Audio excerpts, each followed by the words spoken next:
Last week, we just started about what is pod, how to create a pod in Kubernetes.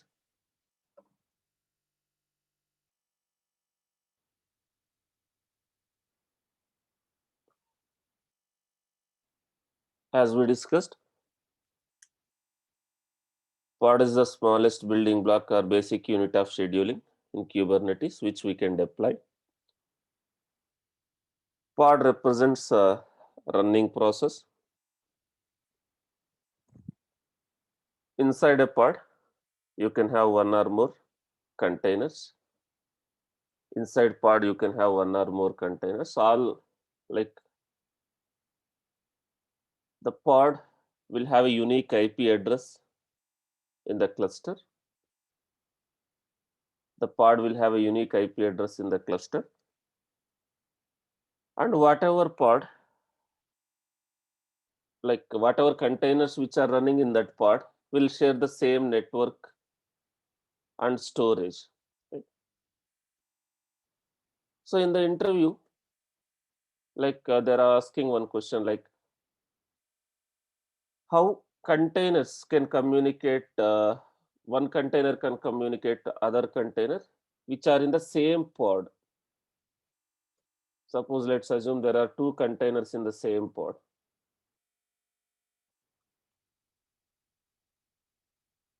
So let's assume we have a pod.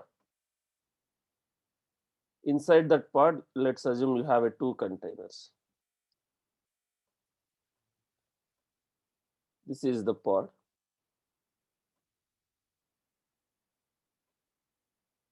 This is one container. Similarly, you have a one more container in the same pod. How this container can communicate with this container if they are in the same pod, right? Container to container communication within the pod.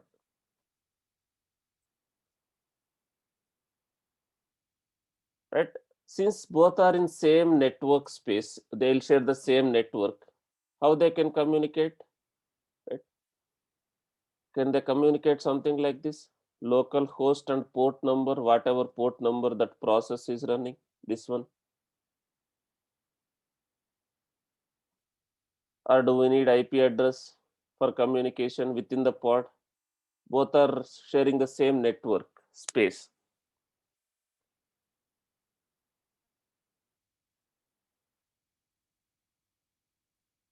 Can they communicate using local host?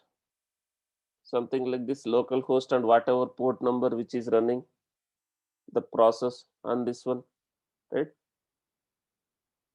So this is one interview question, right?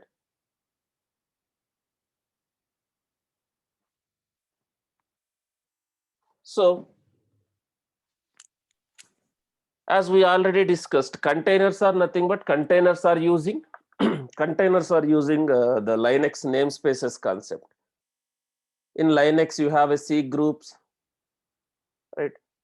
You have a C groups, you have a usernames, user space, you have a storage space, you have a network space, right? Since they are using same network space, right? So it will communicate something like this, just local host or 127.0.0.1. These containers are not something new. It is using Linux, architecture concepts.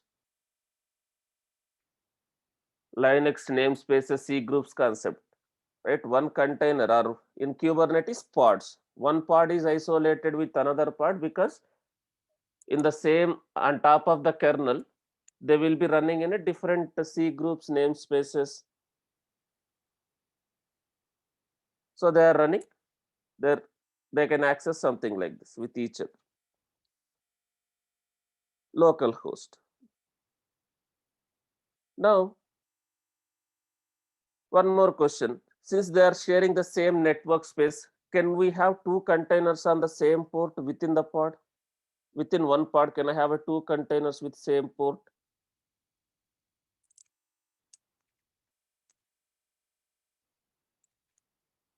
within one pod, right? Again, we cannot have something like this. This can run on different port, this can run on different port, but not on a same port within the pod. Pod is basically collection of one or more containers. So single container pod or multi-container pods we will have. So suppose if I mount some value, right? Suppose if I mount some value with this pod, you can attach this volume to this storage is available for both the pods. If you want, you can attach to both containers within the pod. The storage is accessible for both containers. If you want to attach, you can attach. You can mount. Right?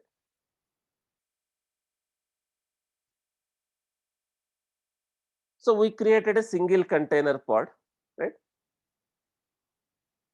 First, we will understand the pod life cycle. First, we will understand the pod life cycle, right?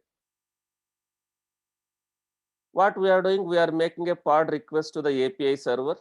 We are making a pod request to the API server using manifest file. How we interacted with API server using kubectl, CLI. The API server will save that pod information in etcd. The API server will save the pod information in etcd. The scheduler will find the unscheduled pods and it will schedule it to a node. The scheduler, which is a master component, a control plane component, will find the unscheduled pod and it will schedule it to a node.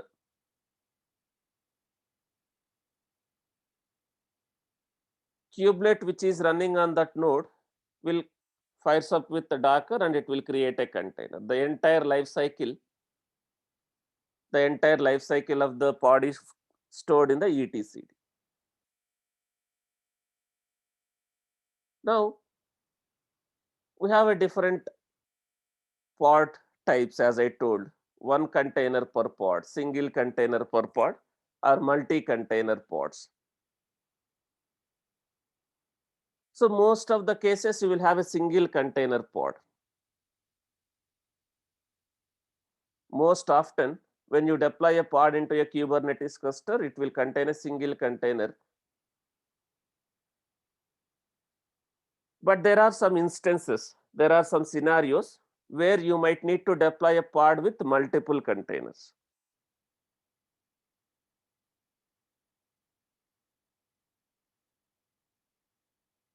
So in some scenarios, you may have a multi-container pods. In what kind of scenario? Suppose, right, you need some helper for your main process.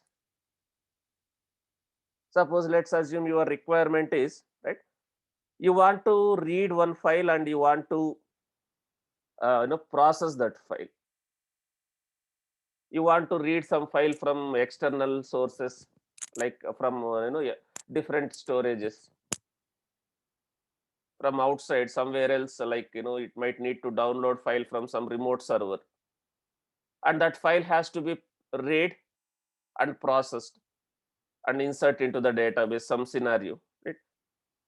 Instead of writing in as a single process, right, developer can split into two process.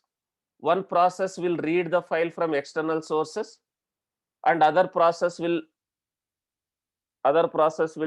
process that file and it will read that file and it will insert into the database, something like that.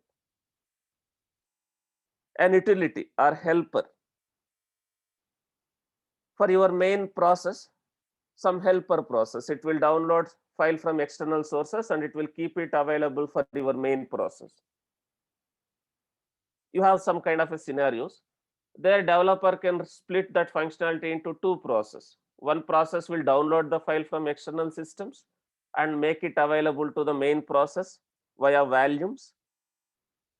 So the main process can read the file from the value and it can insert into the database. Such kind of scenarios, helpers. We call it as a multi-container pod or sidecar containers.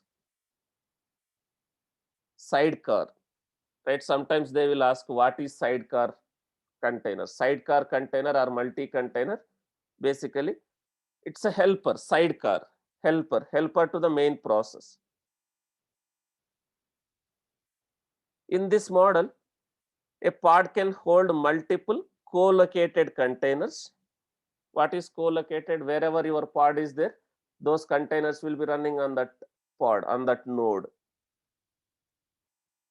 A primary container and utility container or a helper, right?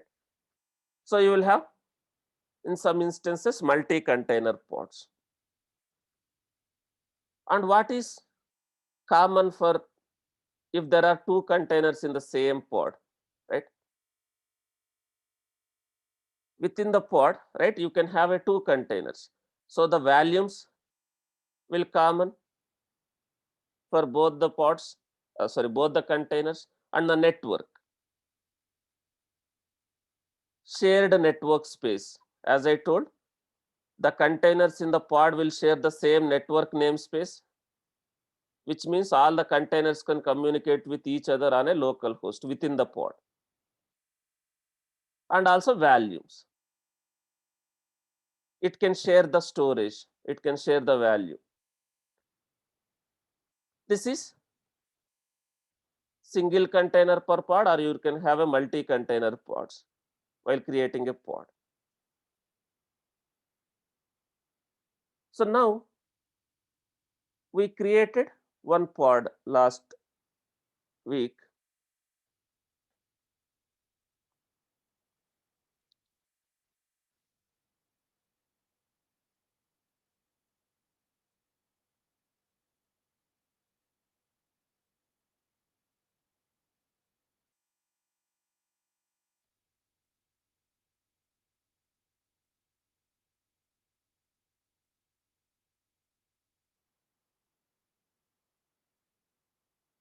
Via kubectl, with the help of kubectl,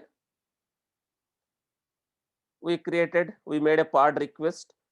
So pod got created. The process is running.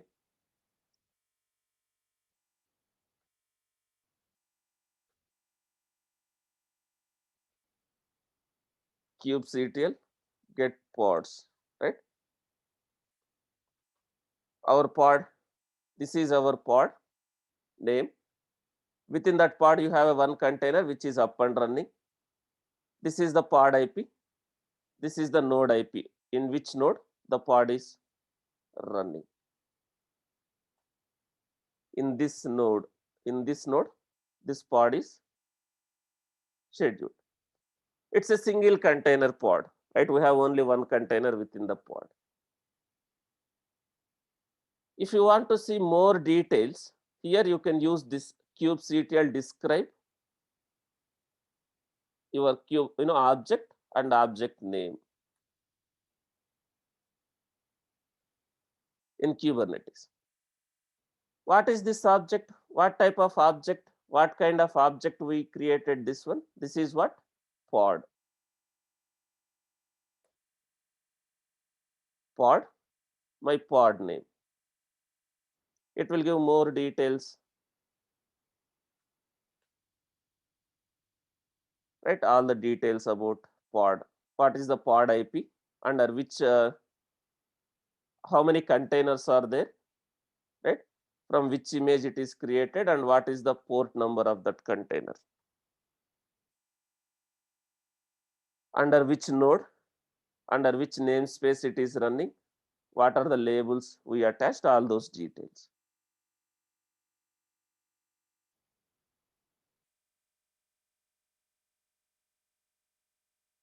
Now, how can we access this one? How can we access this one? As I told, within the cluster, we can access using this pod IP and that port within the cluster.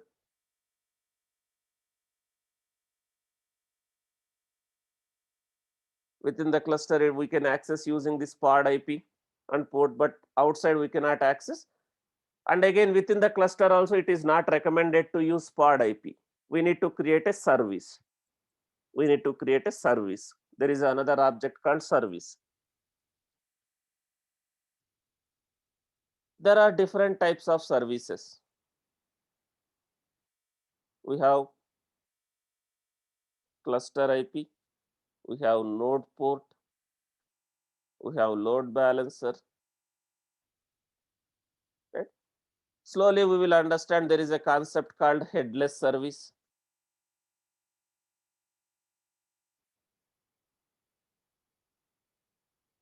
Headless service, what is headless service? We will understand slowly. First, we'll focus on what is cluster IP, what is node port. As I told, the pod IPs will keep on changing, right? And I need to access within the cluster, I need to have some static IP address for my communication. And if there are multiple replicas, multiple pods, it should act as a load balancer.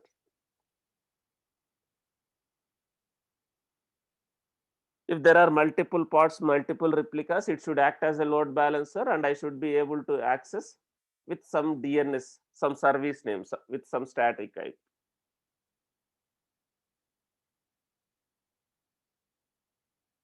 So we can create a service. Service is for a communication.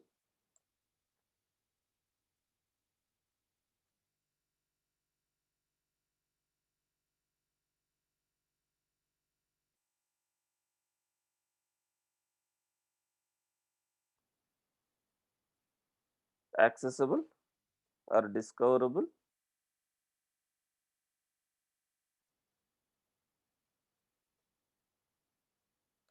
within the network or outside the network. We can access based on this what type of service you are creating. Within the cluster, we can access cluster IP service. We have a service.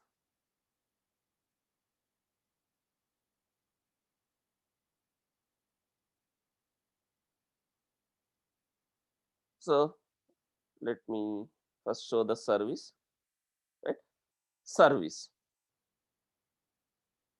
Service is responsible for making our pods discoverable or accessible inside the network or exposing them to the internet outside the network. Service is one more object we are going to create. And how service will identify the pods? How service will identify the pods? Service will identify the pods based on its labels. Based on its labels. While creating a pod, we have given a labels, right? While creating a pod, we have given a label. While creating a pod, I have given a label, something like this.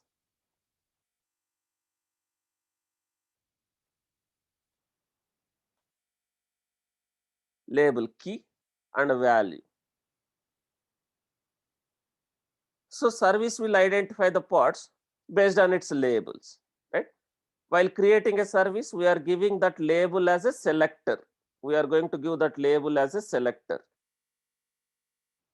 So then this service will identify all those pods, whatever pod label is matching with that one.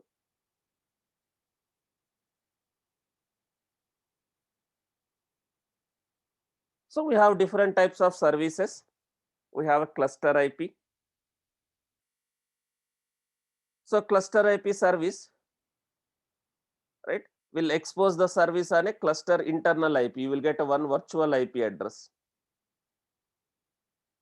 So that IP is reachable within the cluster. You can access these pods, whatever pods are matching with that label, using this cluster IP service. This IP is reachable within the cluster, within the network, within that cluster. So when we create a service, we will get one virtual IP address and it will be registered to the DNS. You have a Kubernetes DNS. Within the Kubernetes cluster, you have a DNS component, right? So when we create a service, we will get one virtual IP address and it will get registered to the DNS, Kube DNS, Kubernetes DNS component. Using this, other pod can find and talk to the pod using service name. Suppose another pod has to talk to this pod, right? One service, one more application has to talk to this application. The other pod can use the service name. Service is just a logical concept, but who is doing the real work as per the architecture, right? Who is responsible for managing the network rules and who is abstracting the network?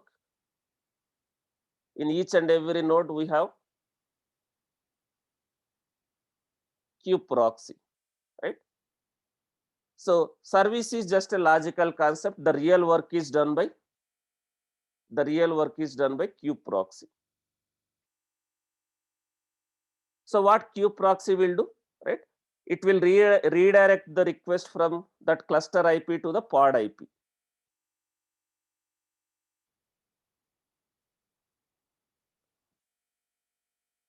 So now I just created a pod. I don't have a service. I just created a pod. I don't have a service. If you see, I don't have a service for this application. I don't have a service for this application. This service is for a different purpose. This service is for a different purpose. I think it is, right? So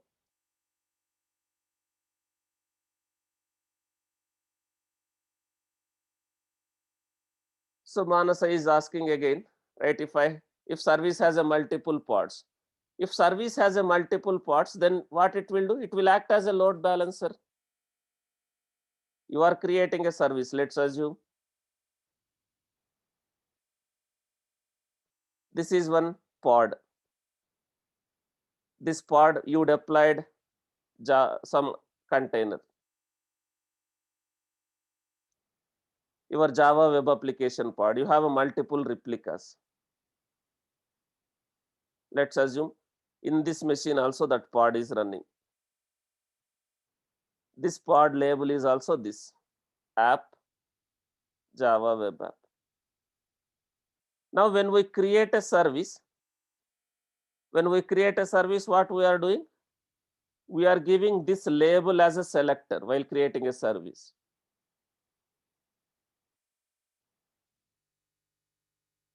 App, Java web app, right? And you are doing some port mapping. You will say service port. You have a port mapping. You will say service port. Basically port and target port. The target port is 8080, your container port. Service port, you can give whatever you want to, like, you will give default port 80.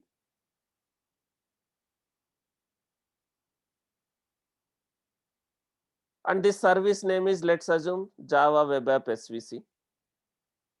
Some other application, some other pod want to talk to this application.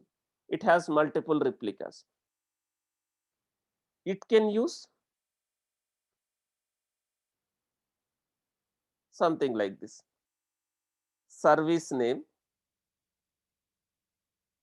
and service port. If I map the service port as 80, do I need to mention the port name since it's a default port?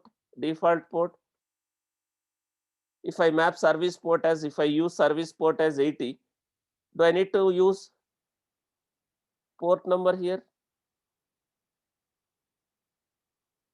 So it's a default port. What is default HTTP port? 80. So request goes to the service. What service will do? Service has multiple pods. It will route the traffic to any one of the pod. So it has multiple parts, so the service will act as a load balancer. This service will act as a load balancer since it has multiple replicas.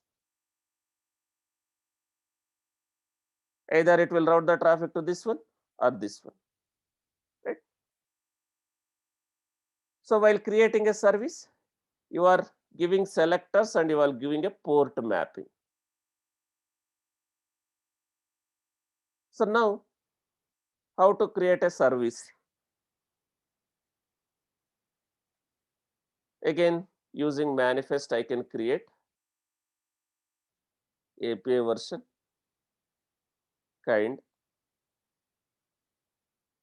metadata, and spec.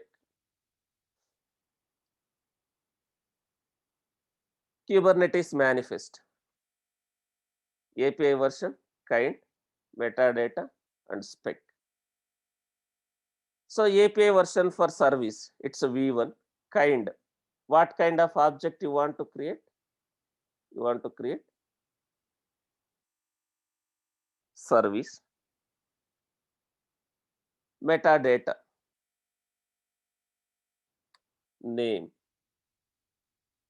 your service name, whatever you want to give. Namespace,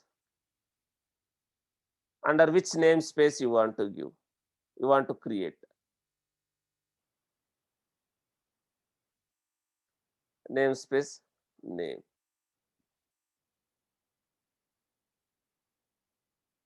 For service also you can give a labels. For service also you can give a labels, but we will not use, we will not identify the service from anywhere. So you no need to, it's not mandatory. You can give a labels for this service also. Then spec, here in spec you will have a type, what type of service you want to create. So here it will be like cluster IP, or it will be like node port, or it will be like load balance or something like this. Type of the service.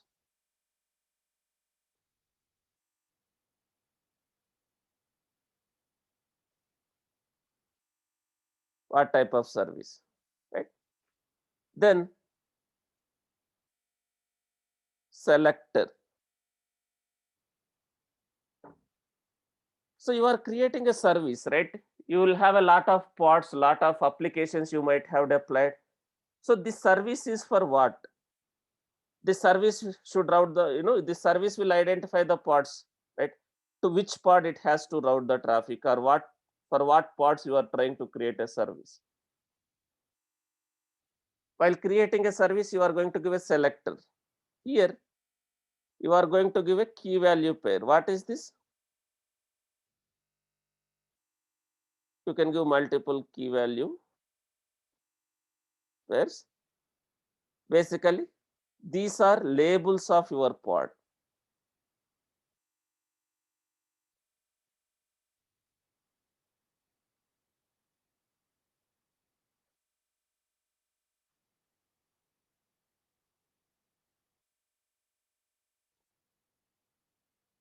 So service will identify the pods based on the labels, whatever label you have given, right? Something like this. Then port mapping, ports.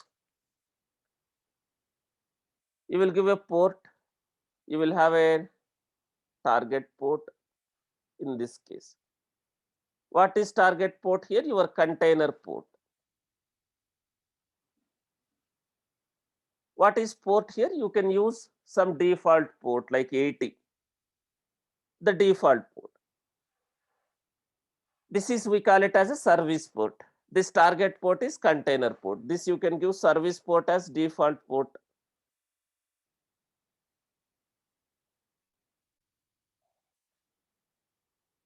You can create a service, something like this.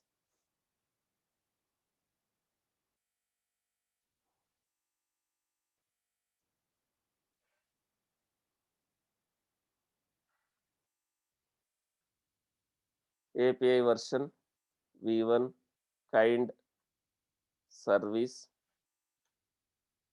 metadata name. I can give some name spec. You can mention like what type of service. I want to create cluster IP service. Ports, your port mapping, right? Port. I am mapping it to default port 80. Target port. That is my container port. And selector.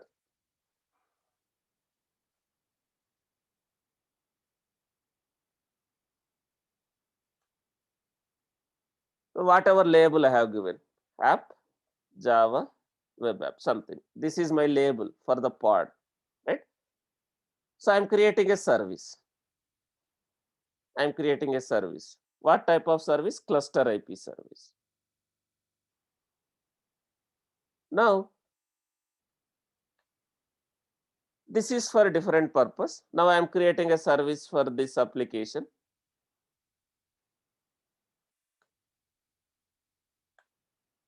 Now we got a service. This is cluster IP, one virtual IP address, right? One virtual IP address, service IP. And this 80 is service port.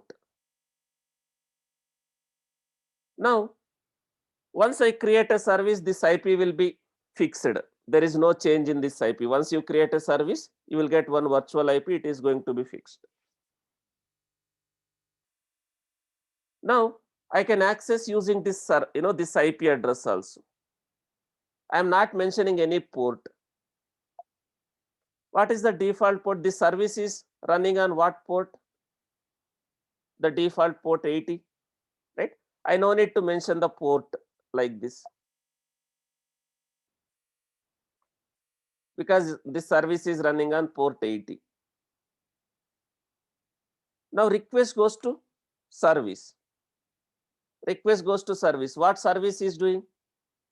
This service.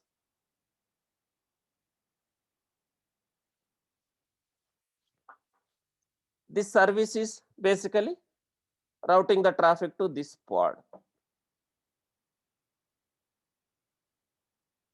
So when we are accessing something like this, I am directly accessing from the server as of now. When I am accessing that cluster IP and port 80, request is going to this, and this is routing the traffic to pod IP and that container port, whatever port, target port, whatever you have mentioned. Right? Now we created a service. Within the cluster, I can access using that service, that IP, virtual IP, the cluster IP. Now, if you see, let's describe that pod. kubectl, describe the service. kubectl describes SVC, or you can give service, this service name. What is this? Service has one endpoint. What is this? Service has as of now one endpoint. What is this IP and what is this port?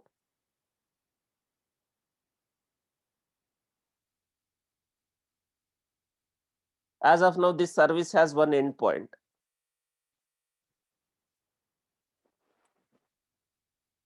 What IP is this?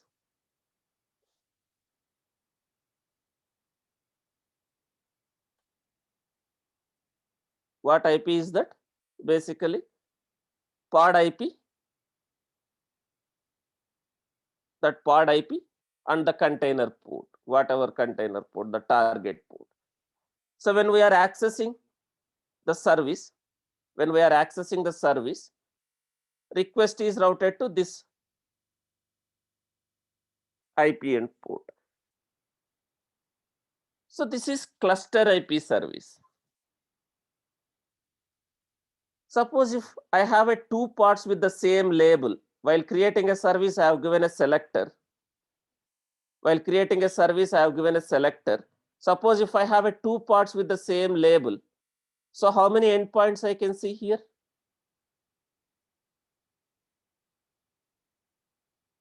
Two endpoints. So when we are accessing via service, since service has two endpoints, so service will act as a load balancer.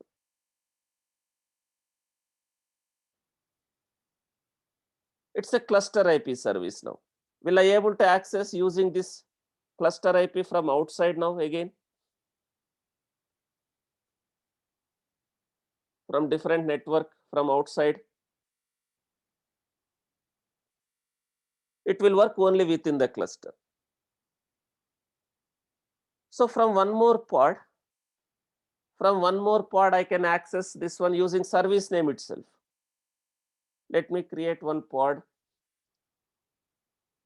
I am creating one pod interactively.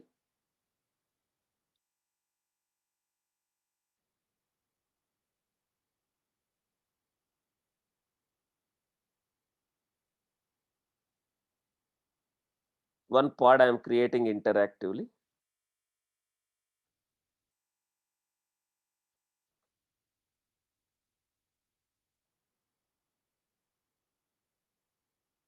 Using this image just to test, I am creating one pod interactively. I am creating one pod interactively -IT -RM in the sense once I come out of this pod, the pod will be deleted. So -.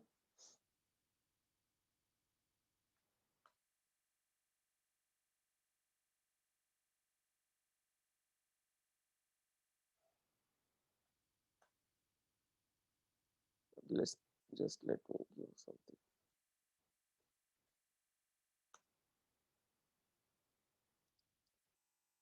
Now I am creating one pod with this image, just Ubuntu image, interactively. I am inside the pod, inside this pod.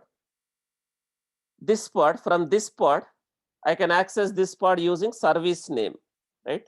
Something like this. If I have a curl is not there in this. Okay. Do I have a duplicate? No. So let me install maybe sudo apt.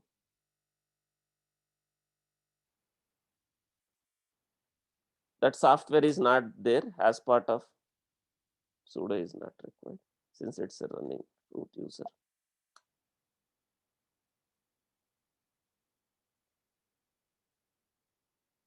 Within that pod, within the container,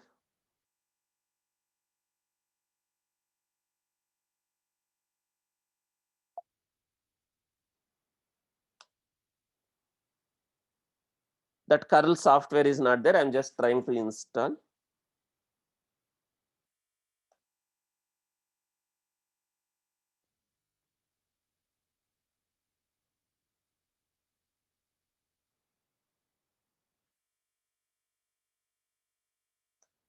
Now, this is another pod. This is another pod.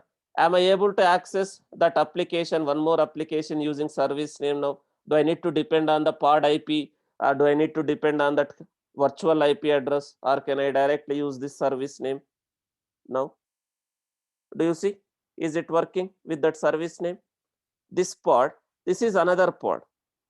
Am I able to access that application via service? Do you see this response?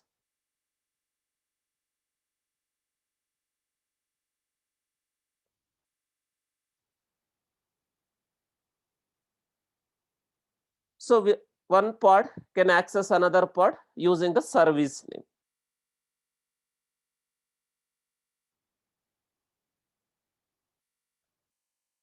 Now we created a service of type cluster IP. We created a service of type cluster IP. Will I able to access outside? Now we are not able to access outside. So to access outside, what type of service you need to create? For now, we will create a node port service. we will create a node port. There is a one more type of service called node port. So if I create a node port service, exposes the service on each node IP at a static port. You are going to give one node port. It is like in Docker, you have a port publish, right? Where you are mapping container port with your host port. Similarly, we are going to create a node port service here.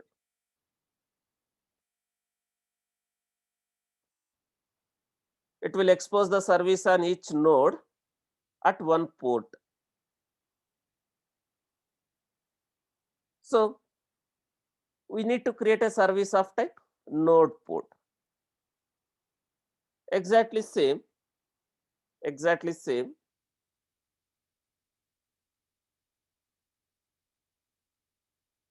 But here type, the type will be something like this. The type will be node port. And here you are going to have a one more port here, node port. You can optionally mention the node port.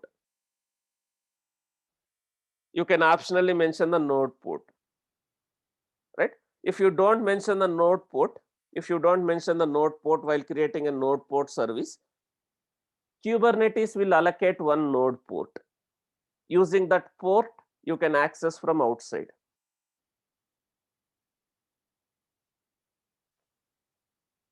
So in interview, right, they are going to ask one question: what is the node port range?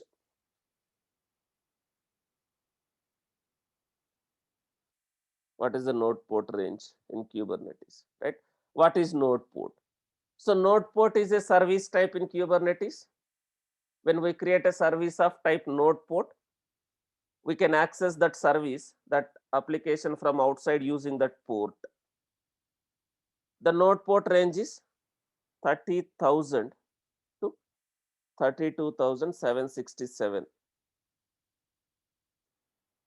Within this range, you will get one port for that service. You can access using that port.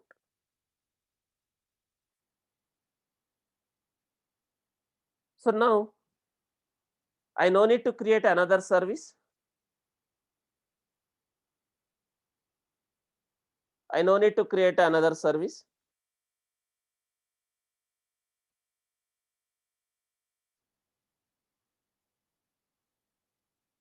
I can update this service itself. This service, as of now, it's a cluster IP, right? I can update this service itself from cluster IP to node port if you want to access outside.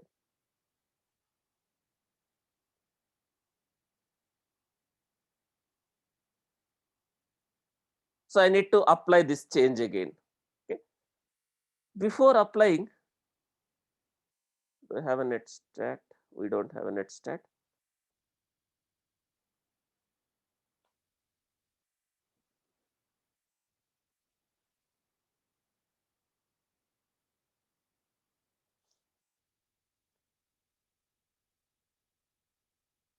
Before creating that node port service, let me show what all the ports it is listening in this server.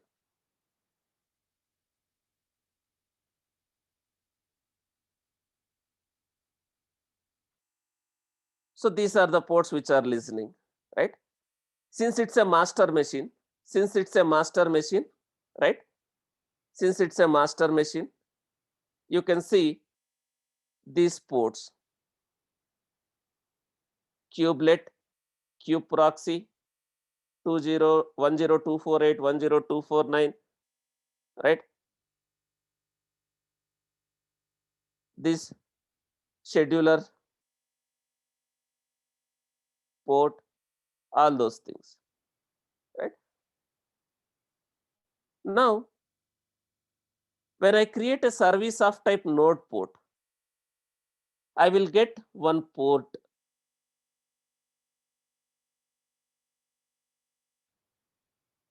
I have just updated my manifest file.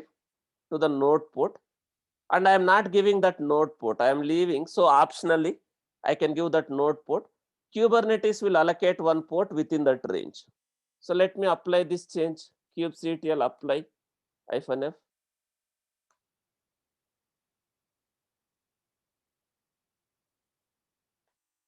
Now what type of service is this?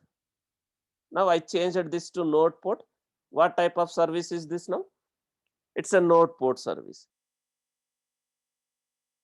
What is this IP? Service IP. This is no service port. This is service port. This is node port. Within the cluster, we can access using this cluster IP and this port or service name. Just a service name and this port, a default port. Now what is this port? 30,005.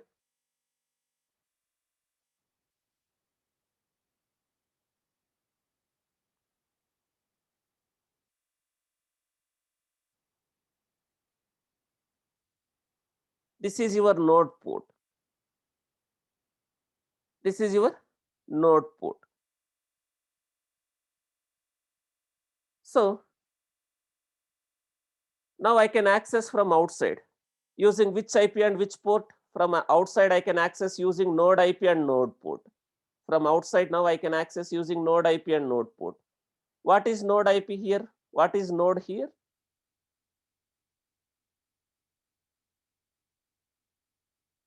From outside you can access using node IP and node port. What is node IP here? What is node? Your Kubernetes node. Any node. Your Kubernetes node. It can be a master node or it can be a server node. You can access using any node.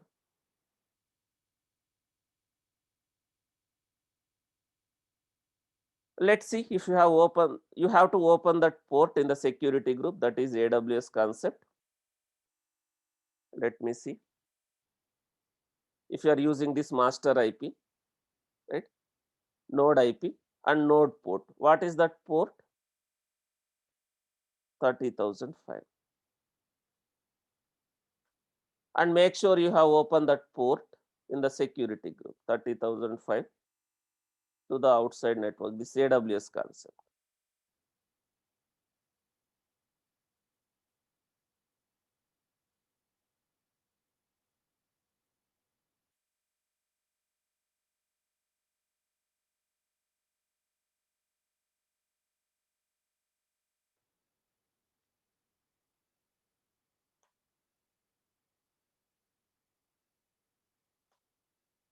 Now, am I able to access?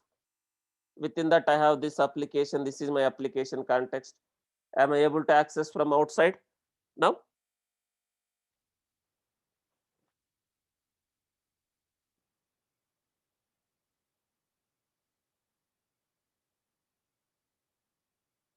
So this is how you can access from outside, and each and every node, right? I can access using this one also. Is my container is running in this, is our pod is running in this server, this 99 and 94, under which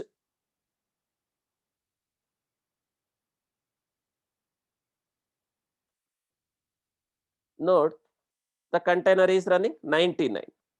But how come we are able to access using this master machine IP outside? Or you can access using this 94 also, this server also, public IP, right? Because whenever we create a service of type node port,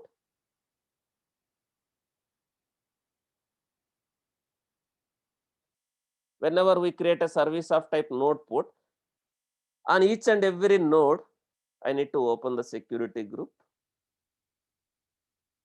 If the port is not open,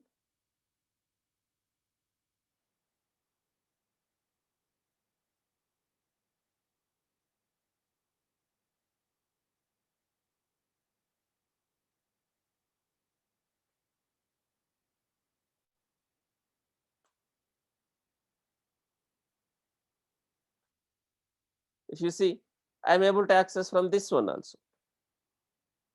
How it will work? Because it's a same cluster, one thing. Since it's in same cluster, that port is listening, that port 30,005 is opened in all the servers. If I go and check in this server also now, let's connect to this server.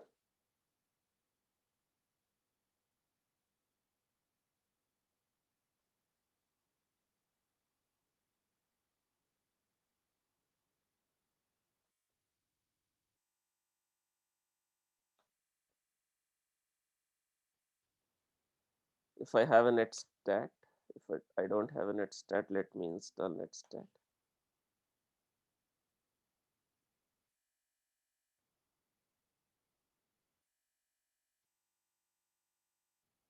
If you see,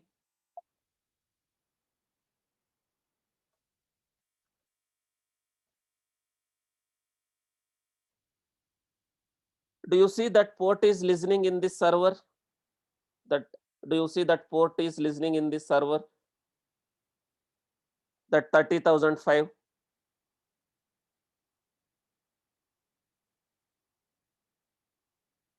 Right?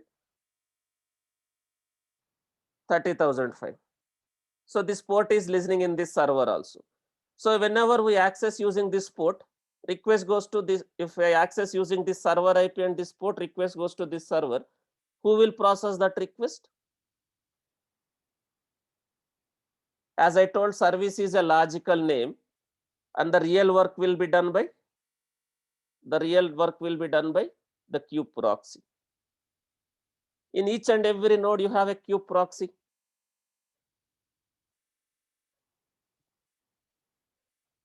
So these details, right? All the information, your pods information, your services information, where exactly Kubernetes will maintain, where it will maintain the cluster state, your pod state, your pod life cycle in the etcd. So that is your cluster data store. So now Manasa is asking, if I delete service and if I recreate, yes, if you delete a service and if you recreate, your this port may change unless until if you are not given. In your manifest file, if you have given the port will not change. Suppose if you have defined something like this, node port, I can define within that range something like this 30,032. If I would have defined something like this, I will get on this one. But if this port is already allocated, again what you will get? You will get a port config.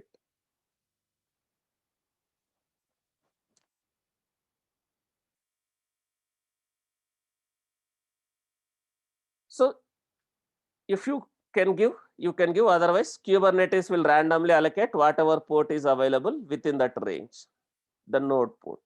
Okay. But again, you no need to delete a service, right? You don't need to delete a service. You are just creating a service, right? Because service is just for a communication. Whenever there is a change, whenever there is a change in your latest code, what you need to delete and recreate? If there is a change in the code, are you going to delete your service?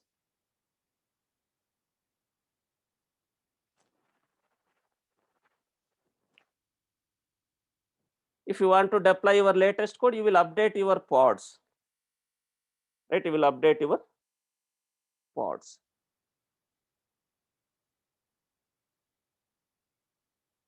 Now we created a service of type cluster IP, and within the cluster, if I want to access, or outside the cluster, we created a node port service.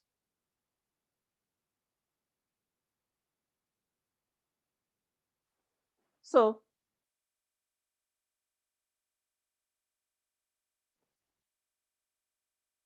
we are creating a service, something like this, and we are able to access. What if pod has a more labels, right? What if your pod has a more labels? Suppose, right? If pod has a two labels, if you want to match both, you can match both. Or if you want to match only with single one, you can give a single selector. I mean to say under selector, you can give only one key value pair. If you want to match single label, if your part has multiple labels, if you want to match with both labels, then you have to give both as a selectors. So using labels and selectors, service is identifying the parts using labels, right? Suppose each and everyone has a name, right? Your name is Manasa, right? How can I recognize you? By your name, right? How will you respond? If I call it as a Manasa, you can respond, or Manasa Vijay also you can respond, right? So it's just a key value pair which you are attaching. If you want, if your part has a multiple labels, and if you want to match with both labels, you have to give both as a selector. Or if you want to match with any one of it, you can use any one of it.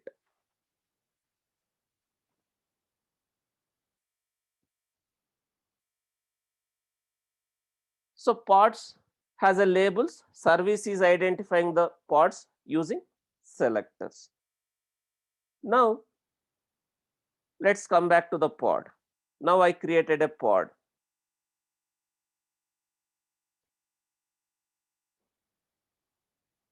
So pod is ephemeral, which means pod can go down for any time, right? Pod can go down for any reason, like your server is down, your pod will not, your pod will go down. Or if you are you are running out of memory, your pod may go down.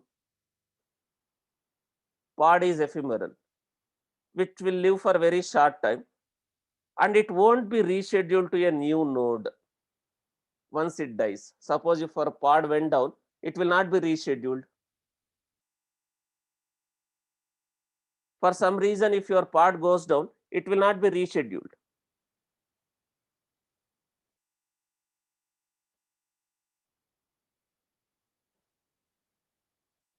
So if your pod goes down, pod can go down for any reason. If it doesn't reschedule, then what is the use? So in this case, what Kubernetes is recommending, right? You should not directly create a pod. You should not directly create or use pod. You should not directly create a pod in Kubernetes for deploying the applications. Because if pod goes down, it will not come up, and I cannot scale my pod also. You should not directly create a pod or use a pod in Kubernetes. So then how can I deploy my pods which are going to be rescheduled if it dies, right? What objects I need to use? In Kubernetes, you have a controllers like other objects, as I told, right? In Kubernetes, we have a lot of objects. We have a pods, we have a service. Similarly, you have a replica set, replication controller,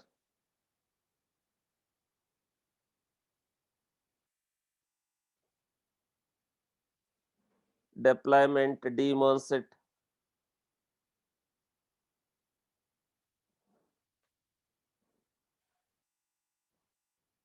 So pod is ephemeral. You should not create a pod directly. So you have to create a pod with the help of what? With the help of controllers. We have to create a pods with the help of controllers, right? Then Kubernetes have a controllers like replica sets, deployment daemon set, replication controller to keep pod alive.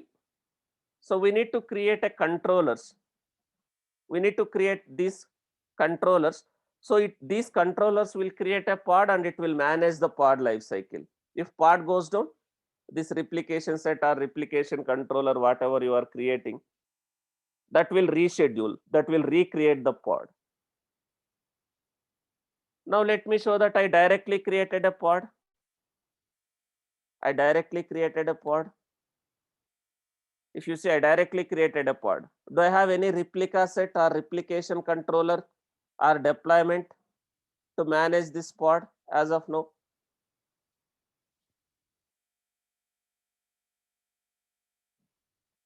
Right? We don't have. If you see RC replication controller, RS replica set, DS daemon set, deployment. Do I have any controllers which will manage this pod as of now? I don't have any controller. If something goes wrong with this pod, I am deleting this pod intentionally. I am deleting this pod intentionally.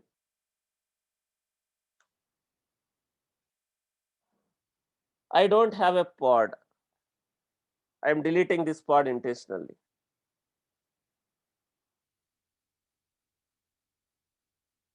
Now, I deleted the pod. Now, will I able to access, because service is there, will I able to access using this service within the cluster or outside the cluster, whatever it is?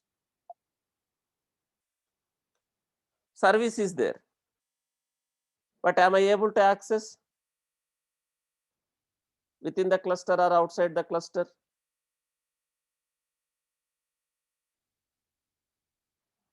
I have a service, but does service has any endpoint now? Because is service is able to find any pod with that label now? Do I have a endpoint, any endpoint for this service?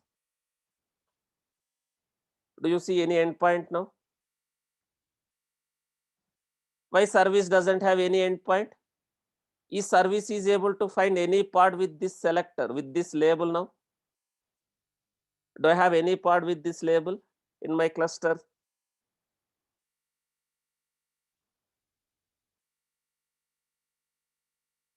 So there is no endpoint, there is no pod. It is not able to route the traffic. So my pod got deleted. Is my pod is recreated automatically? Did I get a pod automatically recreated?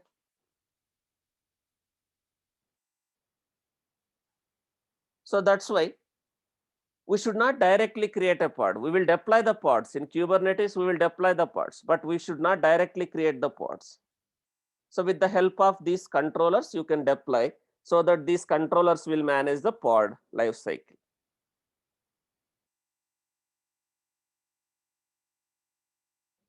These controllers will manage the pod lifecycle.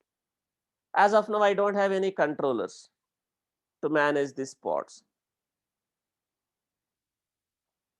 So we have some objects, Kubernetes objects, replication controller. We'll discuss one by one. What is replication controller? What is replica set? What is deployment? What is daemon set? We will discuss one by one.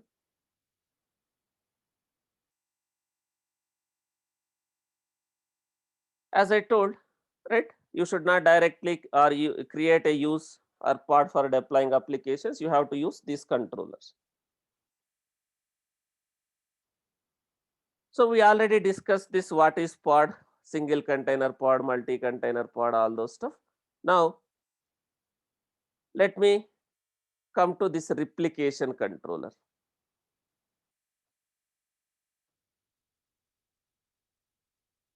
Replication controller is one of the key features of Kubernetes. Replication controller is one of the key features of Kubernetes. What is the responsibility of replication controller?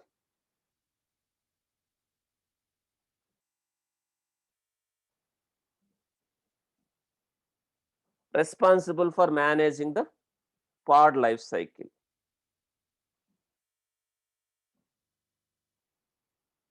And it will make sure that specified number of pod replicas are running at any point of time.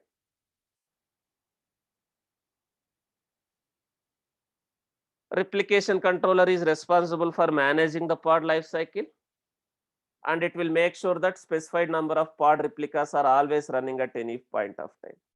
If the pod goes down, what replication controller will do?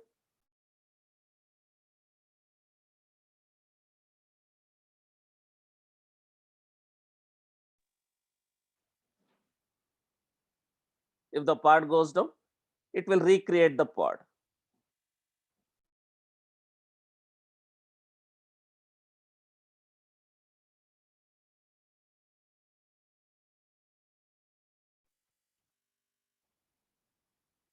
So using replication controller, right, you can easily create multiple pods of same specification, right?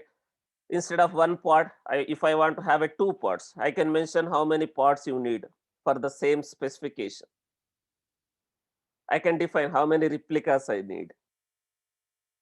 I can say 3, I can say 4. So with this information, pod will be created, and how many pods will be created based on the number of replicas I am mentioning here.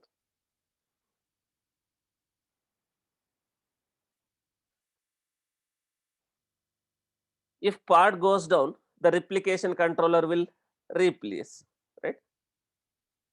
Creating a replication controller with count of 1 will ensure that always one pod is available, right? It will try to make sure whatever replicas you have mentioned, it will try to make sure those many replicas are always available. So I need to create a controllers, replication controller to manage the pod life cycle. Before I create a replication controller, guys, there is a concept called static pod. Recently, in some interviews, people are asking this question: what is static pods? What are static pods? Let me increase the font size.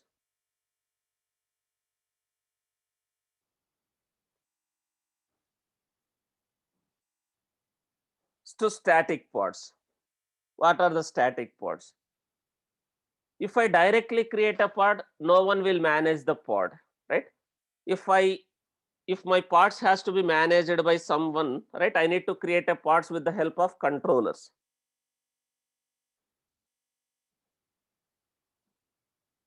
Now there is a one more concept called static pods. Static pods are managed directly by kubelet. Static pods are managed directly by kubelet, and API server does not have any control over these pods. Basically, the control plane will not manage these pods. The static pods are managed directly by the kubelet. What is kubelet? What is kubelet, guys?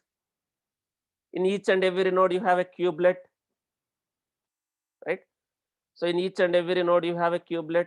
That is a node agent. Even in the master also, you have a kubelet. So static pods are managed directly by the kubelet, and API server does not have any control over these pods. The kubelet is responsible to watch each static pod, and it will restart if it goes down. If your static pod goes down, who is responsible? If you have a static pods, pods are managed directly by the kubelet. The kubelet is responsible for managing that pod.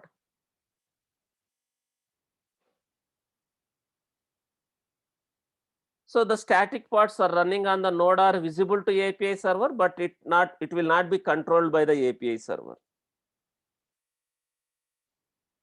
Static pods does not have any associated replication controller or replica set or daemon sets or deployment, right? The static pods will not be managed by those objects. Static pods will be managed by kubelet.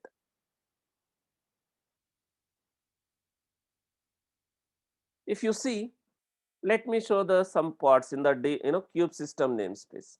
kubectl get pods -n kube system.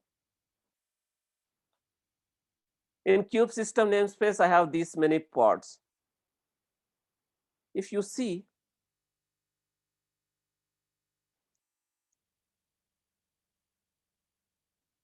daemon sets. I am trying to get a daemon sets in this namespace. These pods, these ViewNet pods and these kube proxy pods, which are running in this kube system namespace. The kube proxy pods and the ViewNet pods, who is managing? Who is managing, right? These daemon sets. If something goes wrong with this ViewNet pod, this one or this one or this one, this will manage, it will recreate, it will reschedule. If something goes wrong with this kube proxy pods, this daemon set will manage.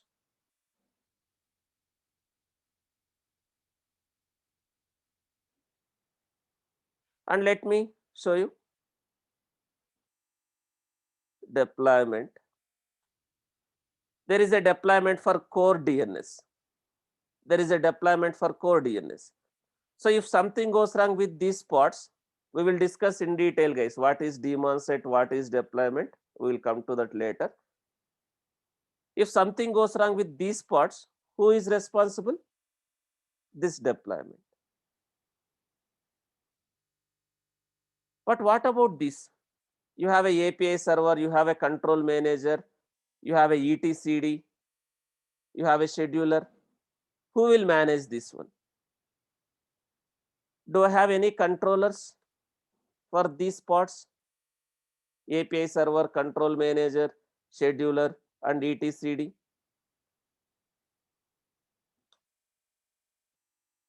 Do you see any controllers for this API server, control manager, scheduler, and etcd? We don't have any controllers. So then what type of pods are this? What type of pods are this? This control plane, your API server, your scheduler, these are Kubernetes control plane components. So what type of pods is this? These are static pods. The control plane components also running as a pods. Control plane cannot take care itself, right? So this control plane is taking care of all other pods, but control plane cannot take care itself. So who is taking care of these control plane pods? What type of pods is it? These pods are basically static pods.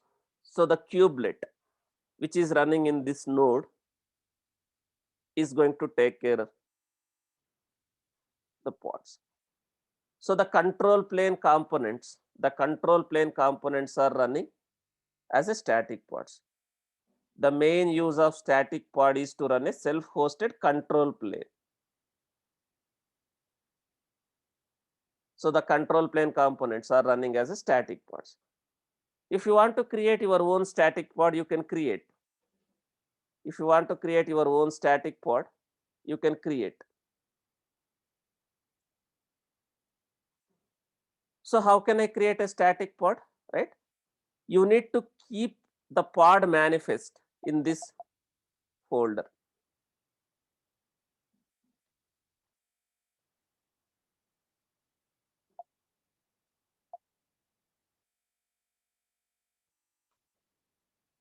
If you keep your pod manifest in this folder, in that server, whatever server you want to create a static pod, either in the master or worker, right? You will have this folder, etc Kubernetes manifests. In this folder, if I keep my pod manifest, so the kubelet will create a pod and it will manage. Do you see already the manifest for this scheduler, API server, control manager, and etcd in this folder? These are pod manifests.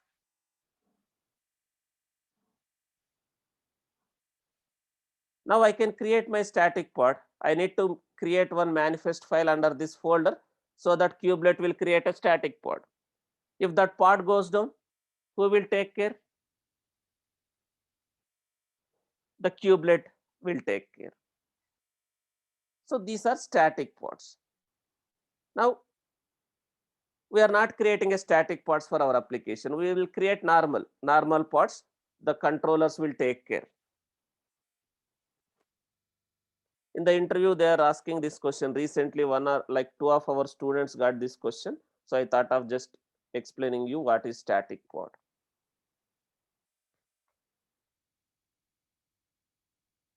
So now let's create a replication controller for now. We are not creating a static pods for our applications, right? We will create a normal pods which will be taken care by your controller. Now I want to create a replication controller for that application. Guys, I no need to create a multiple YML files. In the same YML, I can define YML, I can define multiple Kubernetes objects. I can separate with 3 dashes, right? I can define multiple YML, multiple objects in the same YML. Now we are going to create a replication controller. We are not going to create a normal pod, right? We are going to create a pods with the help of replication controller. So which will make sure the pod is always running. Now again replication controller, Kubernetes manifest, API version, kind,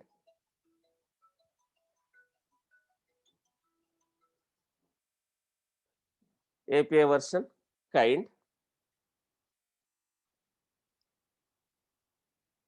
metadata and spec. Now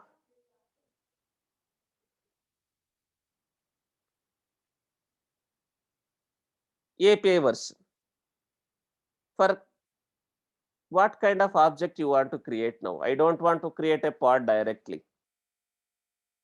Now I want to deploy my pods with the help of replication controller. So what kind of object I want to create? Replication controller.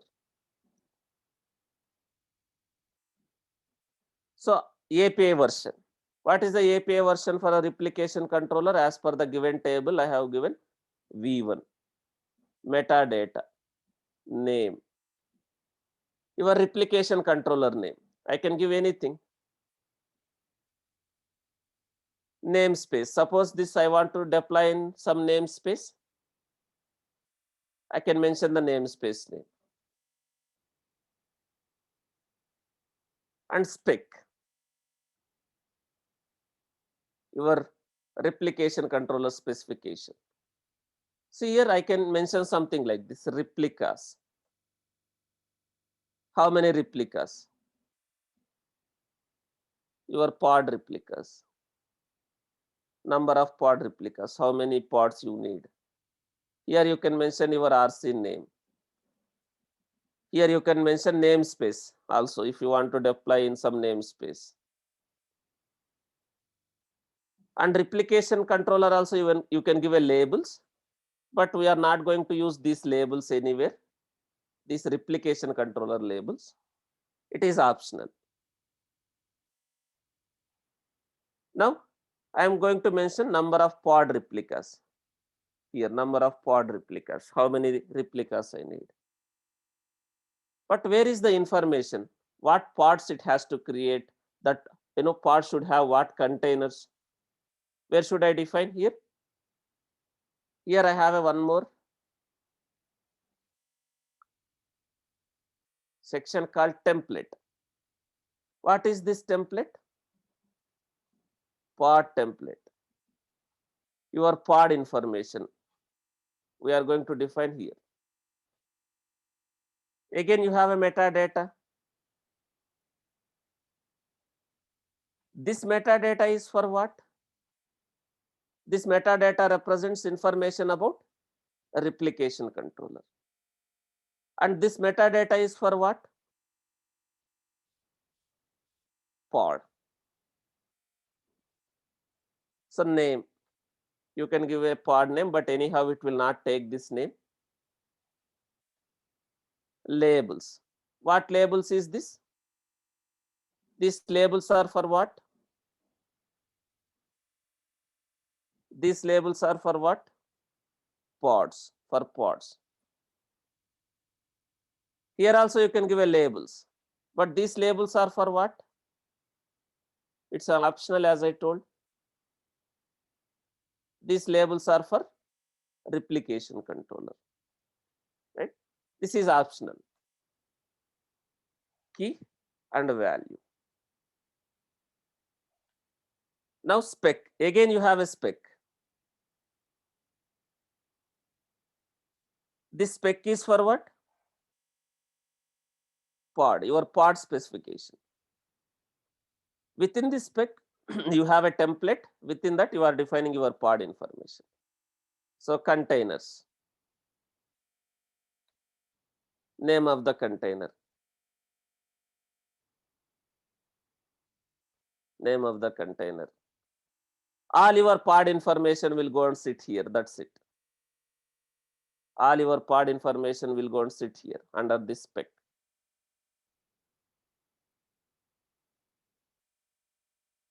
Something like this. All your pod information, whatever pod information, right? Ports, your container port.